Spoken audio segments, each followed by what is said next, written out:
విజయవాడలో doctor BR Ambedkar 125 అడుగుల విగ్రహం ఉన్న స్మృతి వనంలో మాజీ సీఎం వైఎస్ జగన్మోహన్ రెడ్డి పేరిట ఉన్న శిలాఫలకం ధ్వంసం చేసిన వారిపై చట్టపరంగా చర్యలు తీసుకుని శిక్షించాలని కరప మండల అంబేద్కర్ యువజన సేవా సంఘం నాయకులు మండల వైఎస్ఆర్సీపీ అధ్యక్షులు చింతా ఈశ్వరరావు డిమాండ్ చేశారు. మండల కేంద్రం కరప గ్రామంలో డాక్టర్ బిఆర్ అంబేద్కర్ విగ్రహం వద్ద వైఎస్ఆర్ కాంగ్రెస్ పార్టీ పిలుపు మేరకు మండల వైఎస్ఆర్సీపీ అధ్యక్షులు చింతా ఈశ్వరరావు ఆధ్వర్యంలో అంబేద్కర్ యువజన సంఘం నాయకులతో కలిసి నిరసన వ్యక్తం చేశారు.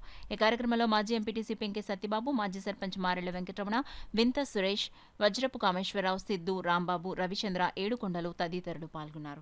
పేరు ఉండకూడదని ఉద్దేశంతో ఆ శిలా ఫలకాన్ని ధ్వంసం చేయడం జరిగింది. దీని మీద ఈ రాష్ట్రంలో ఉన్నటువంటి దళితులందరూ కూడా ముక్తకంఠంతో మేము వారిని నిరసన తెలియజేస్తున్నాము.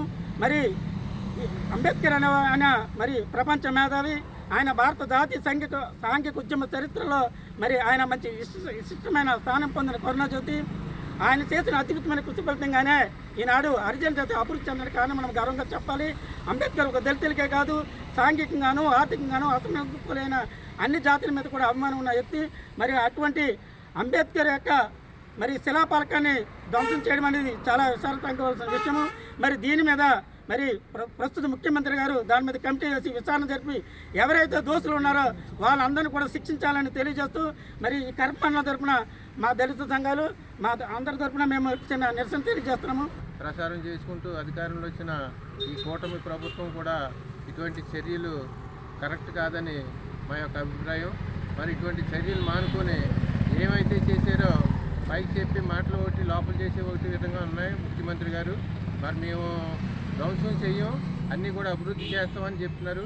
మరి ఈరోజు ఆయన కట్టించిన స్మృతి వనంలో ఈ యొక్క శిలాఫలకాలు కానీ వేరే కానీ ధ్వంసం చేయించుతూ వెనకాల నుండి చేయటం అది సబబు కాదని, ఈ సమాజానికి మంచి విధానం కాదని తెలియపరుచుకుంటూ మరి ఇటువంటి చర్యలు మానుకొని ఇప్పుడు ఎవరైతే చేశారో వాళ్ళందరినీ కూడా శిక్షించి, ధ్వంసం చేసే వాళ్ళని శిక్షించి ఈ యొక్క అందరినీ కూడా మన రాష్ట్ర ప్రజలకి మంచి సంకేతం ఇవ్వాల్సిందిగా కోరుతూ మరి కరపమండలంలో మన దళిత సోదరులు అలాగే మన పార్టీ నాయకులు అందరితో కలిపి మా యొక్క నిరసన కార్యక్రమం చేపట్టారు.